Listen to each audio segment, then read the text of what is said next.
Hello everyone. कैसे हैं आप? मैं अच्छा हूँ। आप कैसे हैं? आप भी आशा करता हूँ कि आप भी बहुत अच्छे होंगे। इससे पहले कि हमने चैप्टर में देखा था कि पानी की कमी से क्या क्या चीज़ें हो रही थी, ठीक है, और किस किस प्रकार से आदमी को पानी पीने के लिए भी किस किस प्रकार से प्रॉब्लम्स हो रही थी। हमने प्रीवियस क्लासेस में देखा था कि इसराइल में 25% से भी कम वर्षा होती है और हमारे देश में 1 से 14 सेंटीमीटर से ज़्यादा वर्षा होती है। तब भी यहाँ पर जल का प्रबंध न होने के कारण कुछ साउथ की साइड में पानी की कुछ इस प्रकार से प्रॉब्लम्स रहती हैं, ठीक है। आज हम वाटर स्केर्सिटी को और थोड़ा सा देखेंगे कि पोस्ट इंडिपेंडेंस यानी कि बाहर आज़ादी के बाद भारत के अंदर कौन कौन सी प्रॉब्लम्स इंक्रीज हुई। पोस्ट इंडिपेंडेंस इंडिया जो विटनेस, ठीक है, एक प्रकार से क्या है, गवाह है, ठीक है। इंटेंसिव इंडस्ट्रियलाइजेशन और अर्बनाइजेशन, शहरीकरण और उद्योगीकरण के द्वारा क्या हुआ, वास्ट अपॉर्चुनिटी तो बढ़ी हमारे लिए उद्योगों रोजगार के अवसर वगैरह बढ़े। पर today the large industries house are the common palace, ठीक है, industrial units of various MNCs, ठीक है। एक ईस्ट इंडिया कंपनी थी पहले,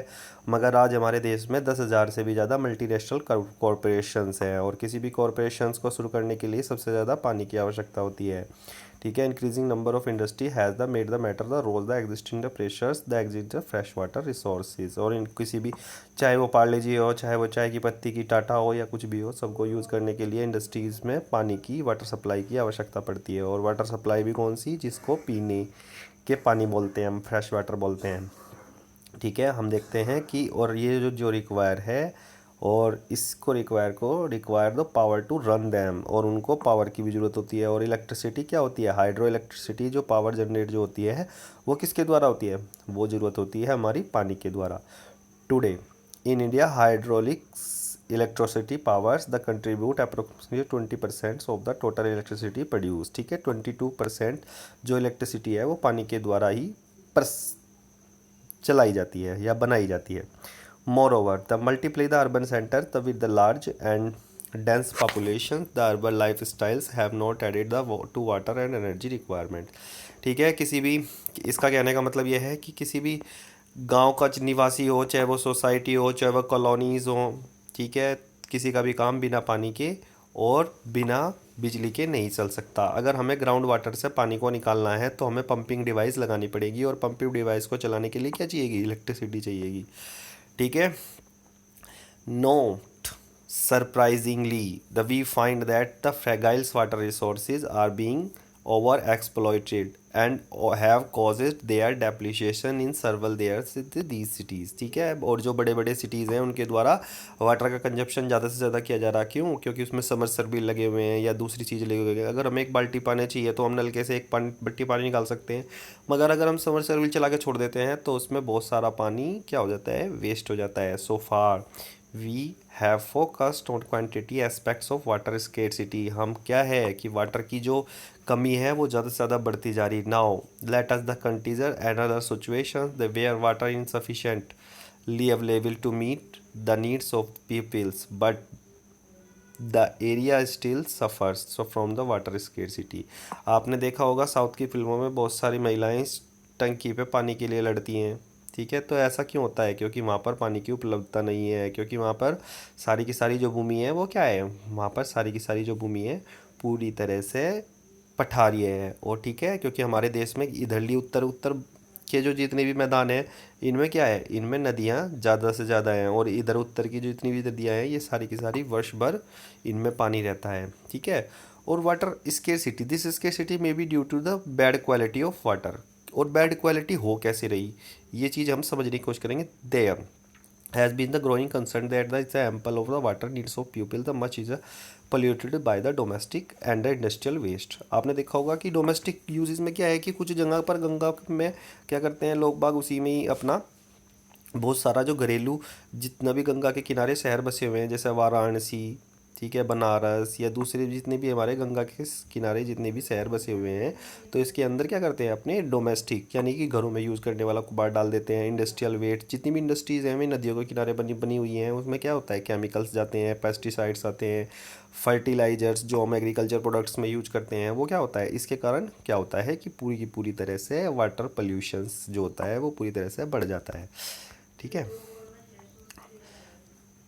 you may have already realise the need the conserve the manage the water resources. अब तुम महसूस कर चुके होगे कि पानी का कंजर्वेशन क्यों ज़रूरी है और पानी के रिसोर्सेज को कितना हमें ज़रूरी है। कि आपने देखा होगा नमामि गंगे, हमारे प्रधानमंत्री ने एक प्रोजेक्ट चलाया है। नमामि गंगे है क्या? नमामि गंगे का मतलब है कि नमामि गंगे एक ऐसा प्रोजेक्ट है जिसके द्वारा नदियों को साफ़ करने के लिए, गंगा जो नदी है वो पूरी तरह से पोल्यूटेड होती जा रही है और गंगा हमारे देश की सबसे बड़ी रिवर है जिसके द्वारा बहुत ज़्यादा वाटर सप्लाई और डैम्स बना के उस पर क्या हो रहा, उसे सेफ गार्ड की तरह यूज़ किया जा रहा। ठीक है, water resources to safeguard our self for health hazards. ठीक है, अगर हमें पानी नहीं मिलेगा तो क्या हो जाएगा, हेल्थ हैज़र्ड्स आ जाएंगे, इशू आ जाएंगे, हमें हैजा हो जाएगा, उल्टी हो जाएगी, दस्त हो जाएंगे अगर हमें साफ पानी नहीं मिलेगा।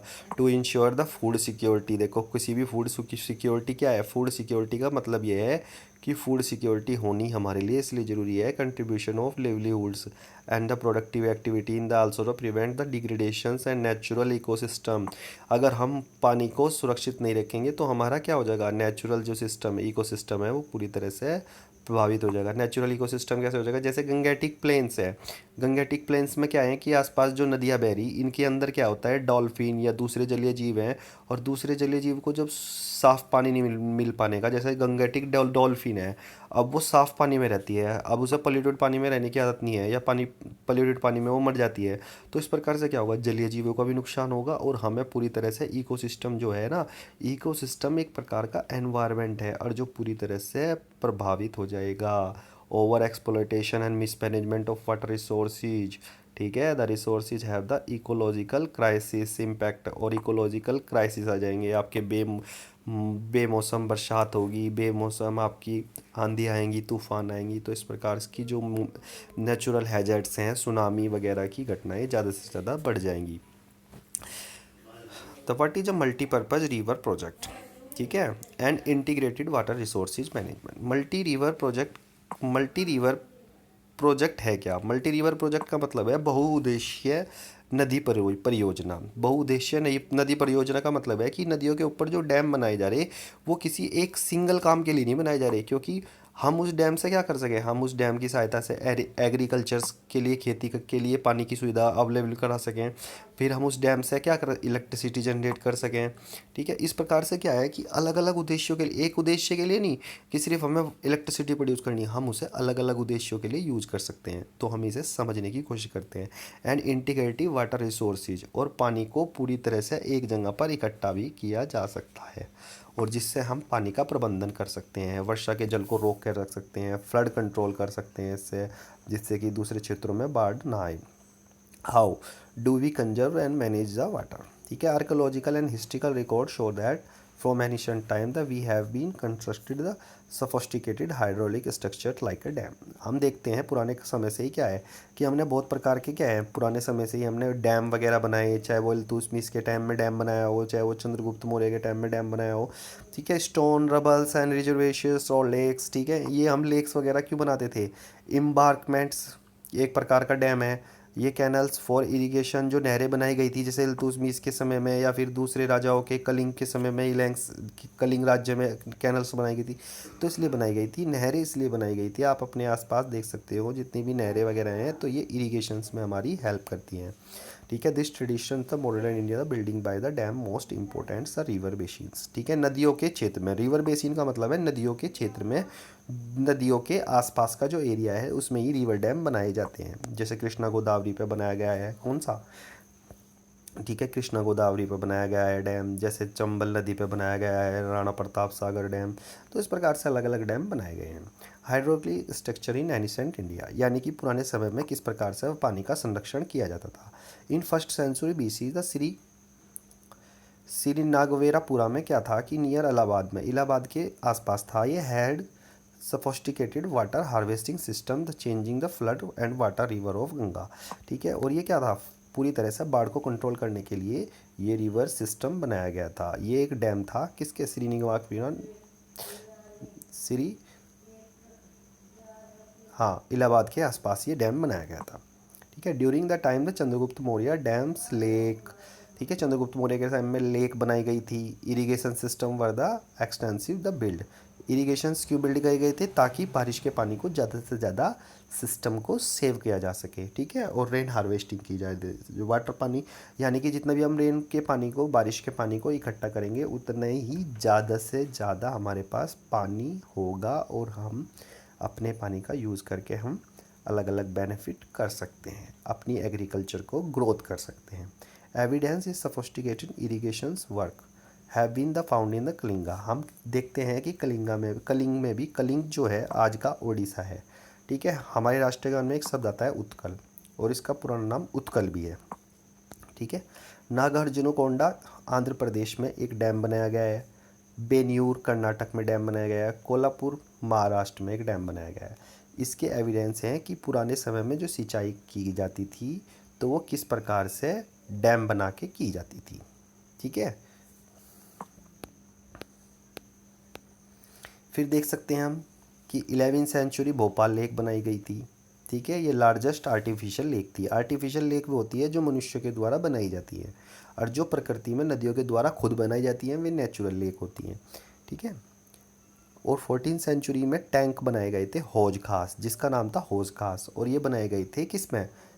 इल्तुतमिश के द्वारा। और इल्तुतमिश कौन था? इल्तुतमिश था कुतुबुद्दीन ऐबक का गुलाम, ठीक है। और एक और बात, ये इल्तुतमिश जो था ये रजिया सुल्तान के पिताजी भी थे, ठीक है। Supply water to Siri fort जो फतेहपुर सीकरी में है, ठीक है। सिरी फोर्ट में अकबर 15 साल रहा, ठीक है। फतेहपुर सीकरी को जीतने के उसमें 15 साल रहा। तो वहाँ से आने का उसने फिर अपनी दिल्ली में राजधानी क्यों शिफ्ट की? क्योंकि वहाँ पे पानी की सप्लाई कम हो गई थी, यानी कि वाटर रिसोर्सेज ख़त्म हो चुके थे, तो इसलिए उसने अपनी राजधानी दोबारा दिल्ली शिफ्ट कर दी थी, ठीक है। और इसीलिए इसमें क्या है कि हौज खास एक प्रकार का टैंक है पानी का, जैसे हम अपने घरों में ऊपर टंकी लगा दें, तो इसी प्रकार से इल्तुतमिश ने भी हौज खास टैंक बनाए हुए थे, ठीक है। ये देख सकते हैं हम हीराकुंड बांध का फोटो, ठीक है। हीराकुंड बांध है ये, हीराकुंड बांध दिखाया गया है इसमें, और ये इसमें दिखाया गया है कि पानी को किस प्रकार से रोका जाता है, और यहाँ से देखो पानी किस प्रकार से निकलता है, ठीक है। और ये बड़ी बड़ी दीवारों के माध्यम से यहाँ पे पानी निकलता है, और एक साइड में फ्लड को कंट्रोल करने के लिए, यानी कि सारा पानी इधर रुक जाता है इधरली साइड, ठीक है, और फिर इधर से इसमें फ्लड कंट्रोल हो जाता है। यह हीराकुंड डैम है,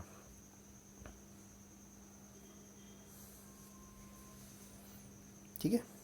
और इस साके के बारे में कल हम पढ़ेंगे और ज़्यादा से ज़्यादा। Thank you very much.